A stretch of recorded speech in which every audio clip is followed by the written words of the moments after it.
Ambassador Li Chen straightened his ceremonial collar as the airlock cycled open, revealing the vast interior of Harmony Nexus. The space station's central atrium stretched impossibly upward, its transparent dome revealing a tapestry of stars beyond. This was humanity's formal introduction to the Galactic Confederation, 27 sentient species united by technology and cultural exchange. Hundreds of alien dignitaries lined the curved walls, their forms ranging from vaguely humanoid to utterly bizarre. "Remember," Dr. Elena Martinez whispered beside him, "this is a cultural exchange above all else. The food spread is our opening statement." Chen nodded, signaling the culinary team behind them.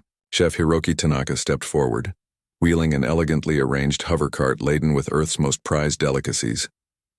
The human delegation advanced into the atrium, the quiet hum of universal translators creating an underlying susurrus beneath the alien murmurs.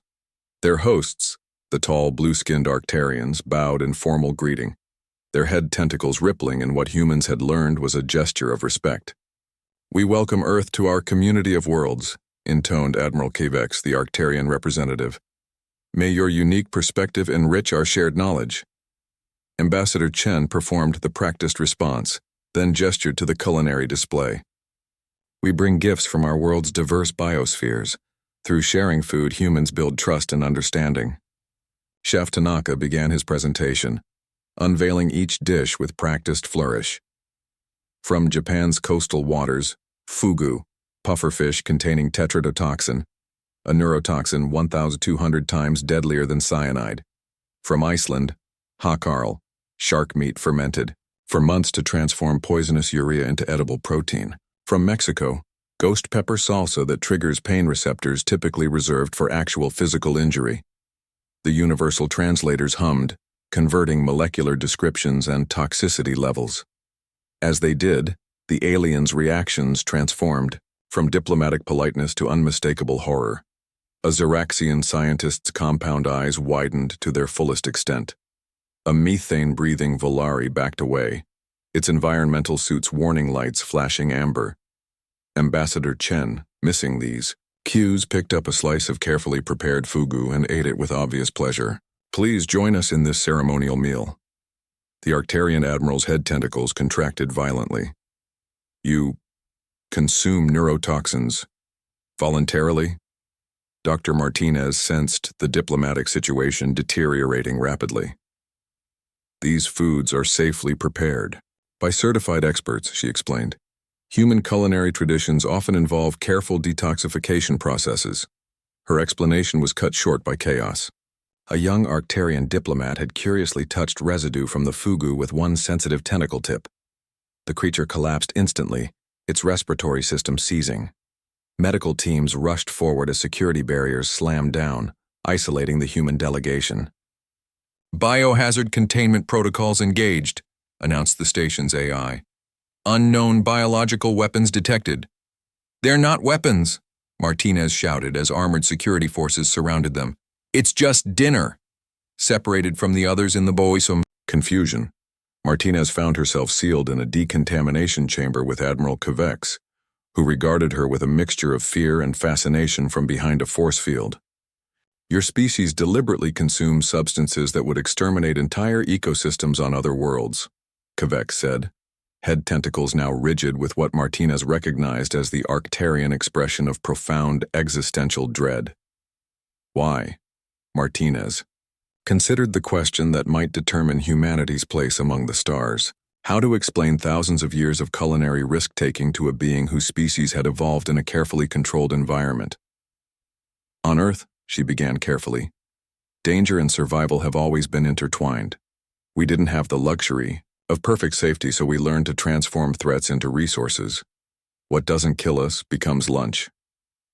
Kavex's translator hesitated over the idiom, but the Admiral's tentacles slowly relaxed into a pattern Martinez couldn't interpret. "Fascinating," Kavex said finally, "and deeply disturbing." Outside their chamber, news was already spreading through subspace communications. The galaxy's newest member species voluntarily consumed death for pleasure, and somehow survived. The universe had just become a much stranger place. 3 days after the diplomatic incident, Dr. Elena Martinez and Ambassador Chen were escorted through the twisting corridors of the Nexus Institute. The ancient asteroid-turned research facility loomed against the backdrop of a dying red giant, its surface bristling with sensory arrays and defensive installations. "This wasn't exactly the first contact scenario we trained for," Chen muttered, eyeing the armed guards flanking them. Insectoid Xeraxians, whose compound eyes reflected the humans fractally. "At least they're studying us now instead of quarantining us," Martinez replied. "That's progress."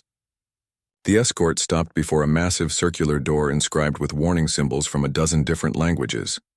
It iris opened to reveal an amphitheater filled with scientists from across the Confederation.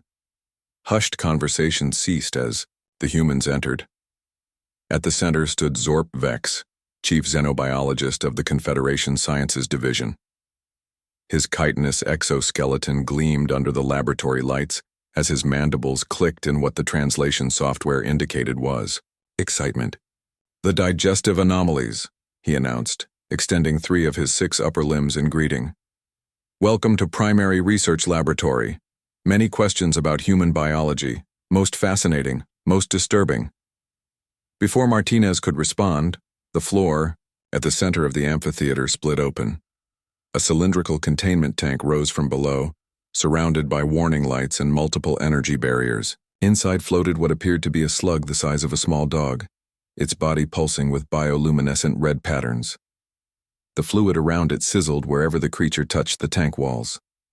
"Mortian fire slug," announced Zorp Vex mandibles, clicking rapidly. "Native to methane seas of Mortia Prime. Bodily fluids dissolve most known elements. Contact with organic matter causes catastrophic neural cascade failure." He gestured to a nearby monitor displaying molecular diagrams. 17. Species have attempted contact, all casualties. Most interesting research specimen. Murmurs rippled through the alien scientists. Martinez recognized the expressions of many. This was a test carefully orchestrated to observe human reactions. "You want us to eat it," she stated flatly. Zorp Vex's translator crackled with what might have been laughter. "Impossible. Even preserved. Specimens maintain level 9 toxicity. Merely asking for observations on biological, I'll do it." The voice came from behind Martinez. Chef Aria Rodriguez pushed past the ambassador, her eyes fixed on the pulsing creature. The young chef had been quietly observing until now, cataloging alien physiologies and food preferences. "Aria." "No," Martinez hissed. "This isn't some culinary competition." "With respect, Doctor, that's exactly what this is." Rodriguez stepped forward, addressing the assembled scientists. "I need cooking equipment, heat-resistant containment vessels, and access to both Earth spices and local neutralizing agents." The amphitheater erupted in overlapping translations as security protocols were debated. In the confusion, Martinez noticed movement in the upper observation deck, a group of aliens wearing distinctive silver emblems forcing open a maintenance hatch. "Ambassador," she whispered urgently to Chen, "we have uninvited observers." Chen followed her gaze. "Purity mandate extremists. They believe species should remain biologically distinct." His face darkened. "They'll see humans cooking that thing as confirmation that we're a contaminating influence." Before they could alert security, alarms blared throughout the facility. The containment field around the fire slug flickered ominously. "Perimeter breach. In Research Sector 7, announced the facility AI. "Containment systems compromised, emergency protocols initiated." "They're sabotaging the test," Chen realized. Rodriguez remained calm, her eyes never leaving the tank. "Doesn't matter. In my kitchen back on Earth, we'd call this Tuesday." She turned to Zorp Vex with unexpected authority. "Your facility is under attack, and that containment field is failing. You have 2 options. Let me cook that thing safely, or watch it dissolve half your laboratory when the tank ruptures." The scientist's compound eyes swiveled between Rodriguez, the slug, and the fluctuating energy readings. "Impossible preparation methodology exists. Human methodology." Rodriguez corrected, rolling up her sleeves. Now get me those heat-resistant gloves and something that works like vinegar on this planet. We've got about 7 minutes before that field fails completely. Martinez watched as the aliens scrambled to comply, suddenly more afraid of the confident human chef than of the deadly creature she intended to prepare. First contact was definitely not proceeding according to protocol, unprecedented in Confederation scientific records. Human chef Rodriguez not only neutralized the Mordian fire slug's toxic properties, but transformed them into transmittable biochemical enhancements. Ambassador Chen switched off the news, feed with a grimace. Across the diplomatic suite aboard Harmony Nexus, Dr. Martinez cataloged incoming messages from Earth Central Command, her face illuminated by scrolling text. 72 hours, she sighed. And humans eat anything is now the most popular search term in Confederation databases. Rodriguez is being called everything from a hero to a biological terrorist. The door slid open, admitting Chef Rodriguez herself. Gone was the tense figure from the laboratory. Now she moved with the confident swagger of newfound celebrity. "Have you seen the feeds?" she asked, grinning. "They're calling it transcendent gastronomy. Apparently, when the aliens ate my fire slug preparation, they temporarily gained the ability to perceive ultraviolet spectrum. The Xeraxians are particularly enthusiastic, offering me a year's supply of something called moon honey for the recipe." Chen massaged his temples. "This isn't a cooking competition, Chef. We've irreversibly altered our diplomatic standing." "For the better," Rodriguez argued. "We've demonstrated value, adaptability." Further discussion was interrupted by the arrival of Captain Jackson Wei, a stern-faced officer whose uniform bore the insignia of Earth's recently established interstellar fleet. Martinez's expression softened visibly at his appearance, though. Her greeting remained professional. "Captain, Earth Central sent you rather quickly. The situation warranted immediate extraction." Wei handed Chen a data crystal. "Your presence is requested aboard the Culinary Explorer. We depart in 3 hours." "That won't be possible," Martinez replied, gesturing toward a wall screen displaying station schematics with flashing red indicators. "We're under a modified quarantine. Diplomatic detention, essentially." Wei's jawline tightened. "On what grounds?" "Being too interesting," Rodriguez quipped. The station-wide announcement system chimed before Chen could elaborate. All screens switched to a live feed from the Confederation Grand Assembly. The being that appeared made Rodriguez gasp. A Vrexian, its 9-foot height compressed to fit the frame, translucent skin revealing shifting, pulsating internal organs that changed color as it spoke. "I, Gashtar, culinary historian of the 7 systems, issue formal challenge to species Homo sapiens," the creature announced, its voice resonating with theatrical gravitas. "The 3 terrors of our galaxy have remained unconquered, unconsumed, untamed.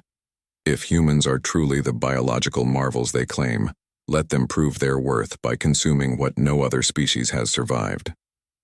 The feed cut to images of 3 creatures. First the crystalline form of what appeared to be a giant mantis, then a tentacled leviathan whose mere image caused several aliens in the assembly to shield their visual organs, and finally, a serpentine entity that seemed to shift in and out of focus. "The price of failure?" Gashtar continued. "Humanity's claim to Confederation membership withdrawn. The reward for success? Knowledge that may save us all." The feed cut off abruptly, replaced by emergency notifications. Station-wide lockdown protocols engaged, sealing all docking ports. "That complicates extraction," Wei said dryly. Martinez's communicator chimed with an encrypted message. She paled as she read it. "What now?" Chen demanded. "Aisha Okafor," Martinez whispered. Rodriguez stiffened. "The celebrity chef? The one who was exiled from Earth for extreme culinary experimentation resulting in 3 deaths, yes," Martinez confirmed. "She's here in Confederation space and she just publicly accepted Gashtar's challenge without authorization." The station shuddered as distant hatches sealed. Warning lights bathed the room in crimson. "Attention all residents," announced the station AI. "By order of Confederation Security, All human nationals are to report for biological assessment. Compliance is mandatory. Wei checked his sidearm discreetly. Dr. Martinez, what do you know about these three terrors? Only rumors, she replied. But if they're what I suspect, Aisha Okafor may have just started an interspecies war with humans caught in the middle. Outside their window, security vessels moved into blockade formation, their weapons ports open and glowing. The culinary explorer dropped out of FTL on the edge of the Craxus system, its hull still bearing scorch marks from their hasty escape from Harmony Nexus. Captain Wei stood on the bridge, watching the crystalline planet rotate slowly on the main view screen. A world of silicon forests and razor-sharp mountain ranges that glittered like diamond under the light of twin suns. Quarantine beacons active, reported the navigator. Automated defense grid online. This planet is definitely off limits. And yet, Dr. Martinez said, reviewing sensor data at her station, 3 ships have already bypassed the quarantine. Transponder signals indicate Gashtar's luxury vessel, an unregistered craft likely belonging to the Purity Mandate, and she frowned. A modified Earth shuttle with scrambled identification. Aisha, Chef Rodriguez concluded. She had spent the journey studying the limited information available on the crystalline mantis, the first of the 3 terrors. She's got a 12-hour head start. Wei's jaw tightened. Comms, any response to our hails? Negative, Captain, but I'm picking up scattered transmissions from the surface. Non-standard Confederation frequencies. Put it through. The speakers crackled with a multi-layered voice speaking trade standard, with an accent none of them recognized. 4th perimeter breached. Maintain shielding protocols. The hunt guest approaches. Someone's down there, Ambassador Chen observed. Someone expecting Aisha. Wei made his decision. Prepare landing party. Heavy environmental protection. We go in quiet. 30 minutes. Later, their shuttle descended through Craxus Free's upper atmosphere, the external sensors calibrating to filter out the prismatic interference from crystalline dust clouds. Rodriguez pressed her face to the viewport, watching vast forests of silicon structures pass beneath them. They're not actually trees, Martinez explained, monitoring atmospheric readings. They're silicon-based colonial organisms that grow in plant-like formations. Touch them, and they'll restructure your molecular bonds, effectively turning organic matter into crystal. Like the mantis, Rodriguez nodded. That's why we brought the polymer containment gear. The shuttle's sensors beeped urgently.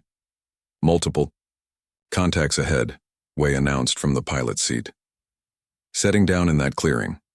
Prepare for immediate deployment. They landed with a soft crunch on crystalline soil. The team exited in formation, environmental suits sealed against the alien atmosphere. They crested a ridge and froze at the site below. In a vast natural amphitheater stood a settlement of irregular structures that appeared grown rather than built. Dozens of aliens moved through the crystalline streets, species that Dr. Martinez recognized from Confederation databases alongside others she'd never seen documented. Impossible, she whispered. Some of those species are listed as extinct. A party approached from the settlement, led by a massive entity with multiple limbs and a carapace that shifted colors like oil on water. It raised appendages in a universal, greeting gesture. Humans of the Culinary Explorer, it rumbled in accented trade standard. I am Corvin of the Tasters. We have awaited your arrival. You know who we are? Wei kept his hand near his sidearm. All who seek the terrors eventually find us. Corvin's carapace rippled. For centuries we have studied what the Confederation fears. Your chef Aisha arrived yesterday. She descends into the crystal canyons now, seeking the mantis. You let her go alone? Rodriguez demanded. It is the way of the hunt. Each must face the terror according to their nature. Corvin gestured toward the settlement. Come. There is little time before the Purity Mandate discovers this location. As they followed the alien, Martinez noticed something disturbing about many of the settlement's inhabitants. Subtle crystalline growths on limbs and torsos, spreading like disease. What's happening to them? She whispered to Corvin. The price of knowledge, the alien replied. We are the tasters, those who consume what is forbidden. We learn, we adapt, we transform. Sometimes We die. Corvin's compound eyes fixed on the humans. Your chef Aisha believes humans are different, that you can consume without consequence. We shall see if she is correct when she faces the mantis. From deep below the settlement came a resonating vibration, not quite sound, not quite seismic activity. She has found it, Corvin announced. The first terror awakens. The crystal amphitheater beneath the taster's settlement hummed with energy as massive view screens displayed Aisha Okafor's confrontation with the crystalline mantis. Captain Wei, Dr. Martinez, and their team watched in stunned silence as the HFY exiled chef moved with uncanny precision, using modified culinary tools to extract samples from the creature without triggering its defensive crystallization response. Impossible, Corvin rumbled beside them. No species has ever harvested the mantis while it lives. Aisha worked in a trance-like state, her movements fluid yet precise. The creature, twice her height with translucent limbs that refracted light into deadly focused beams, seemed almost docile under her ministrations. She's communicating with it somehow, Martinez observed, recording the encounter on her datapad. Look at her neural patterns. The screen showed cascading spikes of activity, unlike anything in medical records. The assembled tasters murmured as Aisha prepared the harvested crystalline samples using a combination of earth techniques and alien chemistry. When she finally consumed the prepared substance, a visible wave of energy pulsed through her body. The camera zoomed in on her skin, which briefly developed a crystalline sheen before settling into a subtly altered state. Successful integration, Corvin announced solemnly. She has changed. Before Wei could respond, alarms blared throughout the settlement. Perimeter breach, Confederation signatures detected. The purity mandate found us, Corvin hissed, carapace darkening to battle colors. Wei made a rapid decision. Ambassador Chen, remain with our hosts. Rodriguez with me. We're extracting Aisha before this gets worse. Martinez, I need you to access their database. Find out what's really happening here. As the team split up, Martinez followed a nervous, young taster through crystalline corridors to a data hub built from living silicon. The alien gestured to an interface port that reconfigured to match her equipment. The archives are yours, human doctor. Corvin has granted full access. Martinez connected her datapad and immediately gasped at what she found. This data, it predates the Confederation by millennia. These aren't just recipes, they're genetic blueprints.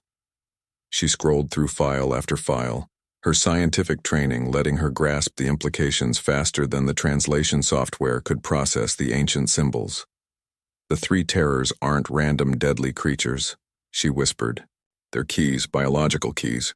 Meanwhile, Captain Wei and Chef Rodriguez reached the lower caverns where Aisha was emerging from her encounter, her eyes now reflecting light with an unnatural brilliance. Captain Wei.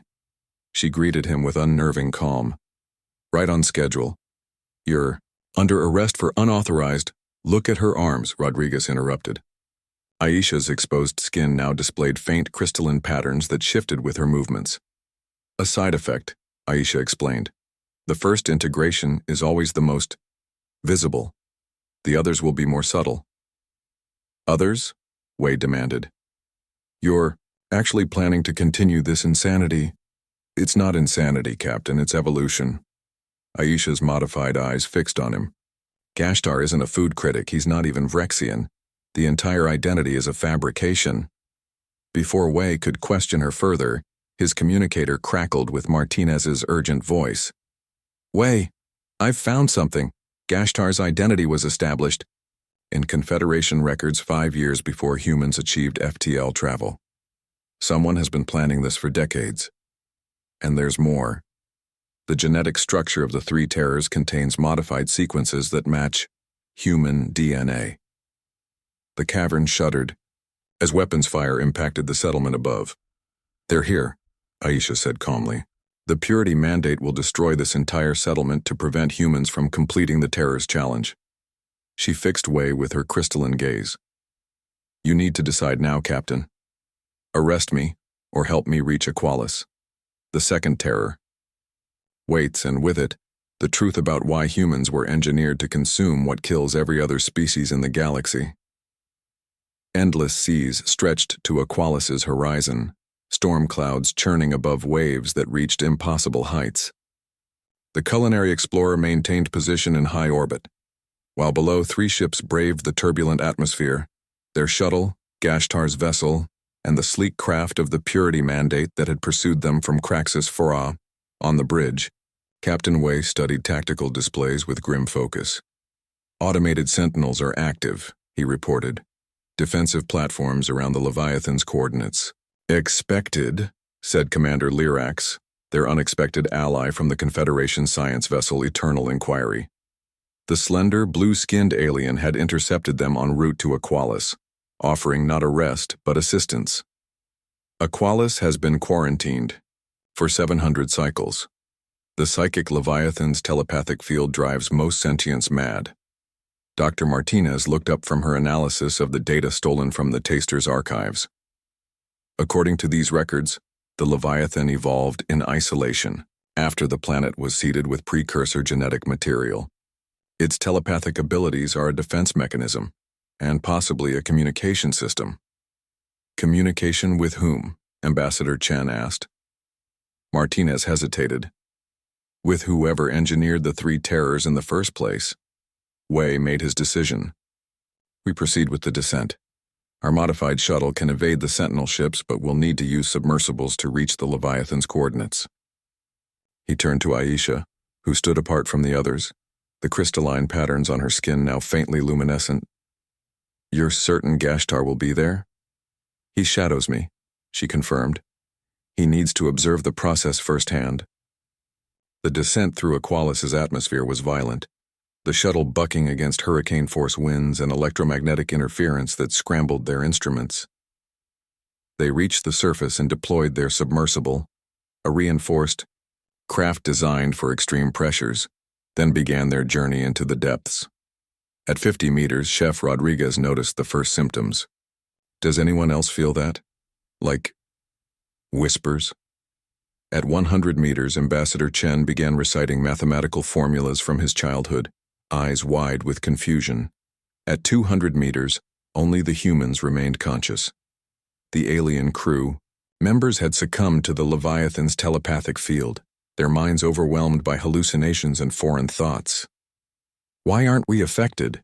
Wei demanded, piloting the submersible deeper. We are, Martinez replied, her voice strained. She gripped the console with white knuckles. But human neural pathways must process the telepathic field differently. I can feel memories trying to surface, things I've never experienced. At 300 meters, the ocean around them began to glow with bioluminescent particles. The submersibles, sensors detected a massive structure ahead, not natural but constructed. A platform, Wei observed. Someone's already here. They docked against the underwater station, an old Confederation research facility long abandoned. As they cycled through the airlock, the telepathic pressure intensified. Each human experienced different manifestations. Wei relived his brother's death during early FTL experiments. Martinez saw coastal cities collapsing under rising seas. Rodriguez faced flashbacks of culinary disasters that had nearly killed Herto. The facility was operational but deserted. In the central observation deck, massive viewports revealed the fathomless depths beyond, and a containment tank large enough to hold a creature the size of a transport vessel. The tank was empty. We're too late, Martinez realized. Aisha Okafor had vanished from their group. Alarms suddenly blared throughout the facility. A holographic display activated, showing a massive, translucent creature with pulsing neural networks visible through its skin swimming toward the platform. The Leviathan comes, a familiar voice announced. They turned to find Gashtar emerging from the shadows, his true form still concealed by holographic technology. And your chef Aisha has already prepared its welcome. Now we will learn if humans are truly what the precursors designed you to be. Designed us to be what? Wei demanded, drawing his sidearm. The perfect vessels, Gashtar replied. The final evolutionary step before transcendence.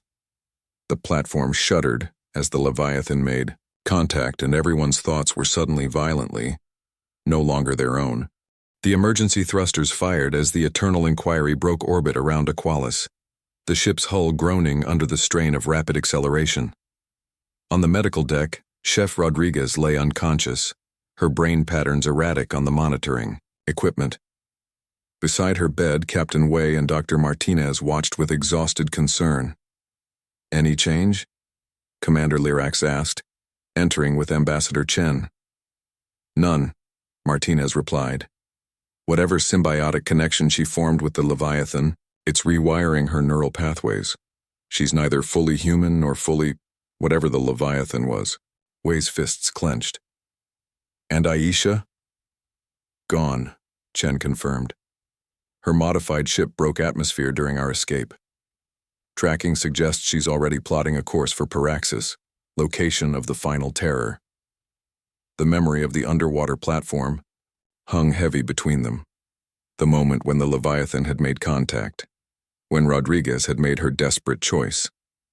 While the others were paralyzed by telepathic assault, she had plunged into the tank with the creature, establishing a direct connection that somehow calmed its psychic storm. In the confusion, Aisha had escaped with a portion of the Leviathan's neural tissue. "We found something in Rodriguez's possessions," Lyrax said, activating a holographic display. Fragments of data she recorded from the Leviathan's memories. The display showed star charts, colony ships, and genetic sequences that made Martinez lean forward in recognition. "These are Earth's lost colony ships," she whispered, "the ones that disappeared during humanity's first expansion wave. Everyone assumed they were destroyed by navigation errors. They were redirected," Wei realized. "By whom?"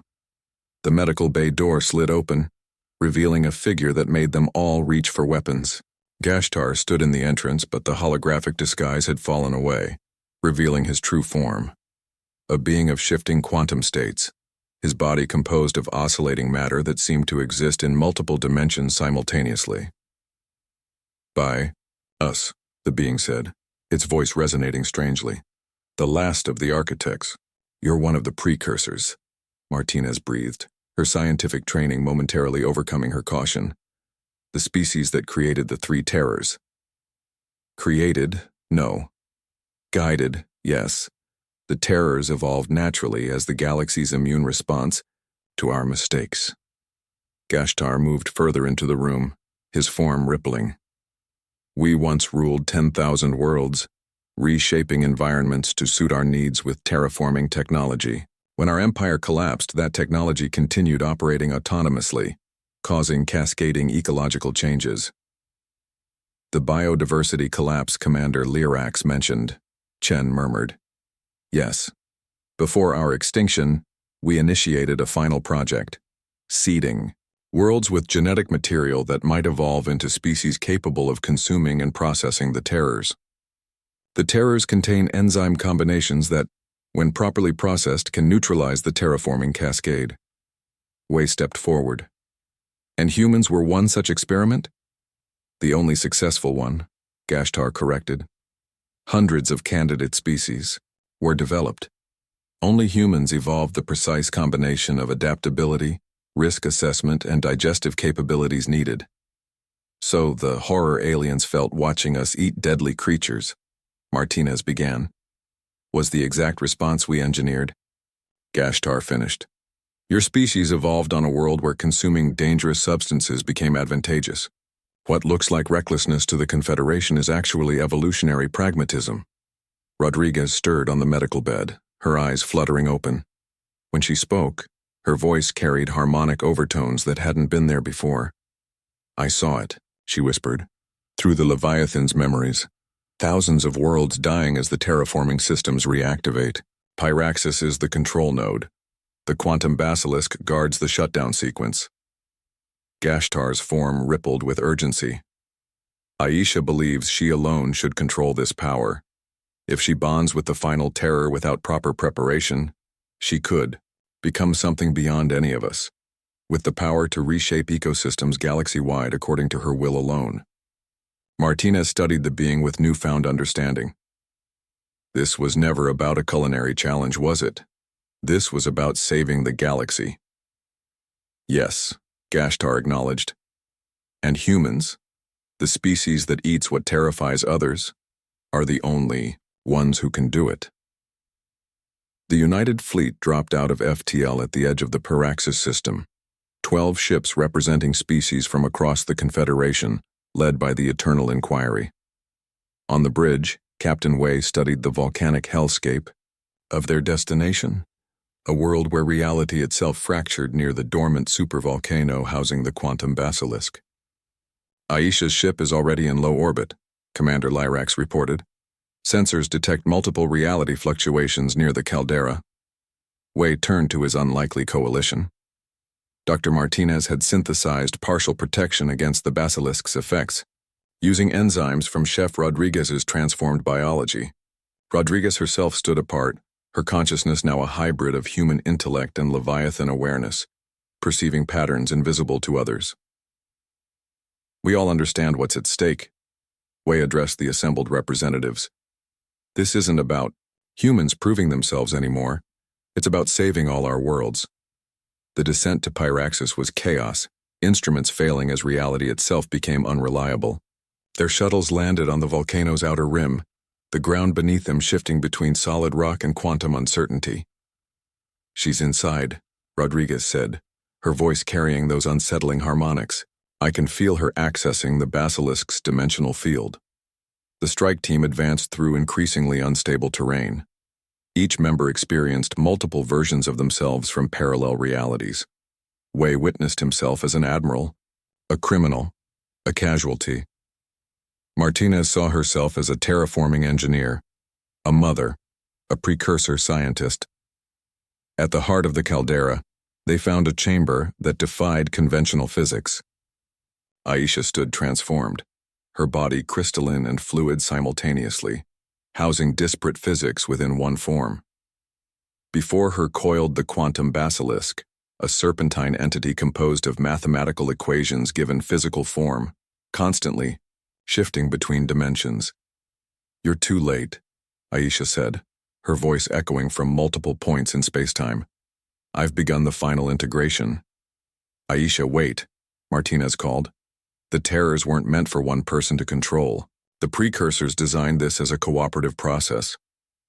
The precursors failed, Aisha countered. Their empire collapsed. Why should I trust their design? Rodriguez stepped forward, her Leviathan-enhanced perception cutting through the quantum distortions. Because I've seen the pattern. The terrors aren't just biological keys, they're perspectives. No single consciousness can process all three without fragmentation. Gashtar materialized beside them, his quantum form at home in this reality-warped environment.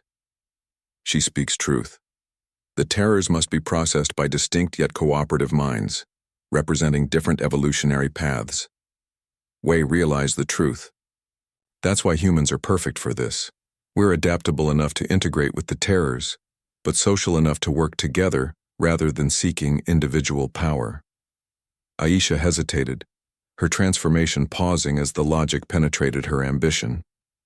In that moment of clarity, Rodriguez acted. She prepared portions of the carefully harvested basilisk, combining them with elements Rodriguez had brought from each representative species.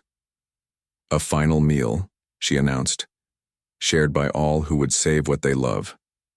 What followed was unlike any ceremony in human or alien history. Representatives from 12 species consuming carefully prepared portions of the galaxy's deadliest creatures, their minds temporarily linking in a quantum cascade.